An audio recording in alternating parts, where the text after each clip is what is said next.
आदिवासी विद्यार्थ्यांना न्याय मिळालाच पाहिजे. आदिवासी विद्यार्थ्यांना न्याय मिळालाच पाहिजे. या सरकारचं करायचं काय? खाली डोकं वरती पाय.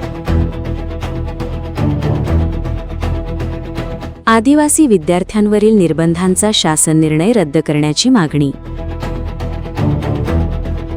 आदिवासी विद्यार्थ्यांच्या शिक्षणाच्या अधिकारासह अभिव्यक्ती स्वातंत्र्यावर निर्बंध आणणारा दिनांक 5 ऑगस्ट 2026 रोजीचा शासन निर्णय तातडीने रद्द करावा या मागणीसाठी नवापूर तालुका आदिवासी उत्सव व समन्वय समितीच्या वतीने तहसीलदार दत्तात्रय जाधव यांच्याकडे निवेदन देण्यात आले.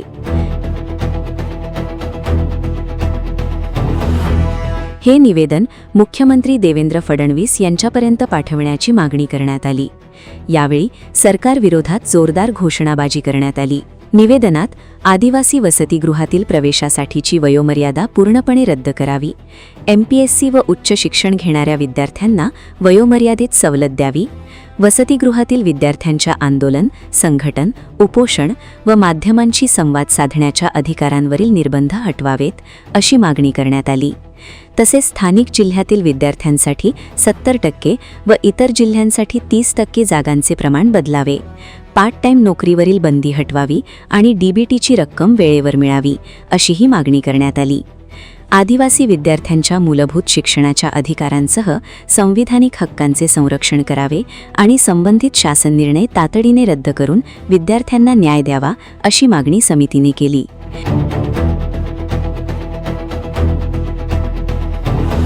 यावेळी समितीचे अध्यक्ष गिरीश गावित, RC गावित, दिलीप गावित, राहुल गावित, विकास गावित, रमेश गावित, संजय मावची, बापू गावित, देवजी मावची, किशन गावित, युसुफ पाडवी, शंकर गावित, विनोद पराडके, अश्विन गावित आदी उपस्थित होते. दिनांक 5 ऑगस्ट रोजी आदिवासी विद्यार्थ्यांच्या वसतिगृहातील प्रवेशाबाबत आणि काही प्रवेशाबाबतीत जे काही निर्णय पारित केला आणि त्यामुळे संपूर्ण महाराष्ट्र राज्यामध्ये विद्यार्थ्यांनी खूप मोठ्या प्रमाणामध्ये आंदोलनं चालू आहेत आणि त्यामुळे त्या आंदोलनाचा एक त्यांनी दखल घेऊन 14 तारखेला परत एक GR पारित केला. परंतु 5 ऑगस्टला जो GR केला तो त्या GRमध्ये शासनाने असं नमूद केलं आहे की 30 वर्षाच्या 26 वर्षाच्या जे 26 वर्षाचे आहेत त्यांनाच आपण तोपर्यंतच त्यांना प्रवेश देऊ, 26च्या पुढे आहेत त्यांना प्रवेश देता येणार नाही. ही वयोमर्यादा त्यांनी त्याच्यामध्ये अधोरेखित केलेली आहे.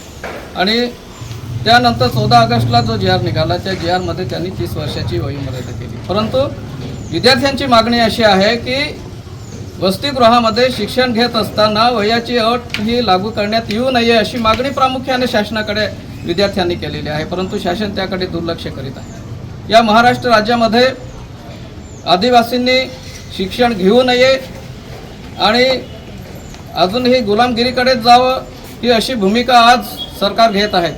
आणि हा जो निर्णय घेतला आहे तो घटनाबाह्य संविधानाला धरून नाही आणि त्यामुळे विद्यार्थ्यांवर आणि या घटनेचा अपमान केलेला आहे शासनाने.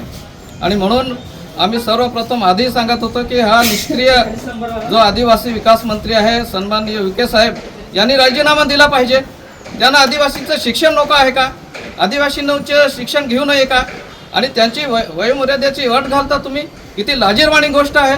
आणि म्हणून ह्या सरकारचा आम्ही तीव्रपणे आज निषेध करण्यासाठी आणि या विद्यार्थ्यांना पाठिंबा दर्शवण्यासाठी आज आम्ही नवापूर तालुका आदिवासी उत्सव समितीच्या वतीने तहसीलदारांना निवेदन देण्यासाठी आलो आहे. तहसीलदारांमार्फत आम्ही मुख्यमंत्र्यांना कळवलेलं आहे की या महाराष्ट्र राज्यामध्ये जे आदिवासींचे वसतिगृह चालवले जातात त्या वसतिगृहामध्ये जी DBT दिली जाते ती सुद्धा वेळेवर मुलांना पोहोचत नाही आणि त्यामुळे मुलांना अनेक समस्यांना अडचणींना सामोरे जावं लागतं, कधी उपाशी राहावं लागतं आणि या प्रकारे विद्यार्थ्यांच्या खूप मोठ्या अडचणी आणि समस्या निर्माण झालेल्या आहे. त्याचप्रमाणे विद्यार्थ्यांची अभिव्यक्ती आणि स्वातंत्र्यावर त्यांनी गदा आणलेली आहे. आंदोलन करू नये, उपोषण करू नये, हा कसला निर्णय आहे? म्हणजे तुम्ही विद्यार्थ्यांवर दबाव आणता आहात का? त्यांच्या मागण्या त्यांनी शासनाकडे मांडू नये का? हे असे अनेक प्रश्न चुकीचा निर्णय हा महाराष्ट्र शासनाने घेतलेला आहे. आणि म्हणून सेंट्रल किचन असेल असे असंख्य समस्या आज आदिवासी विद्यार्थ्यांसमोर आहेत आणि असं असताना आदिवासी विकास मंत्री विद्यार्थ्यांच्या बाजूने उभे न राहता उलट विद्यार्थ्यांच्या विरोधामध्ये निर्णय करत आहेत। हे किती मोठी गंभीर बाब आहे आणि म्हणून मुख्यमंत्री महोदयांना आम्ही या निवेदनाद्वारे सांगू इच्छितो की हा चुकीचा जो निर्णय घेतलेला आहे, शासन निर्णय 5 ऑगस्ट आणि 14 ऑगस्टचा जो निर्णय आहे तो पूर्णपणे रद्द करावा आणि विद्यार्थ्यांना वयाची अट न घालता त्यांना वसतिगृहामध्ये प्रवेश दिला जावा अशी आमची मागणी आहे। या मागणीकडे शासनाने गांभीर्याने बघावं एवढीच आमची मागणी आहे। तालुका उत्सव व समन्वय समितीच्या वतीने आमचे जे काही आदिवासी विद्यार्थ्यांवर जो काही अन्याय अत्याचार हे सरकार करत आहे त्या निषेधार्थ आज या ठिकाणी आम्ही निवेदन देण्यासाठी आलो आहे।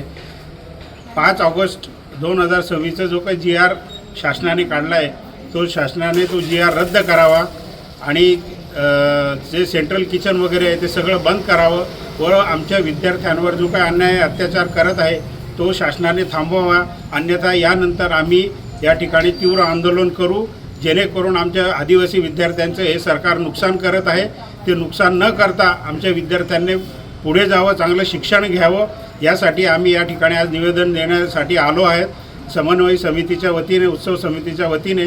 तर शासनाने याची दखल घ्यावी व आमच्या विद्यार्थ्यांच्या ज्या पण मागण्या आहेत त्या पूर्ण मान्य कराव्या हीच या ठिकाणी आम्ही शासनाला विनंती करतो। जय आदिवासी, जय जोहर।